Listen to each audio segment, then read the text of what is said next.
Got a bad battery and don't want to pay somebody to replace it?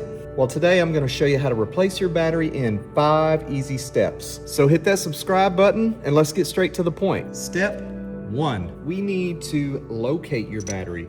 Most batteries are under the hood.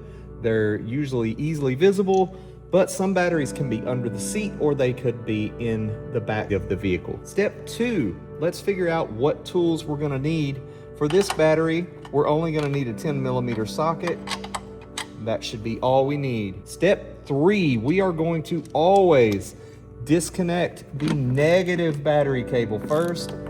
Always the negative battery cable first. We're going to disconnect it, get it out of the way. Once our negative is off, we can disconnect our positive battery cable. You don't have to take that nut way off either, just a little bit, just to get it loosened up. We're going to slide it over there out of the way. The next thing we have to do, we are going to disconnect our battery hold downs. This one happens to have 2 hold downs that are hook style. So we'll loosen this nut here and then they just pop right out of there like that. Step 4, and this step is for you. If this video is helping you, make sure you hit that like button. Make sure you subscribe for more tips and leave me a comment. Let me know what you're working on.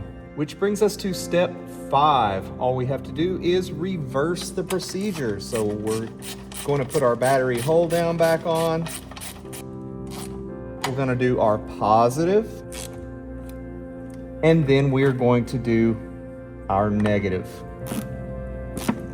And that is all there is to it. Don't pay somebody to put a battery in for you unless you just physically cannot put a battery in yourself. Some shops are charging as much as $100 in labor to replace this battery.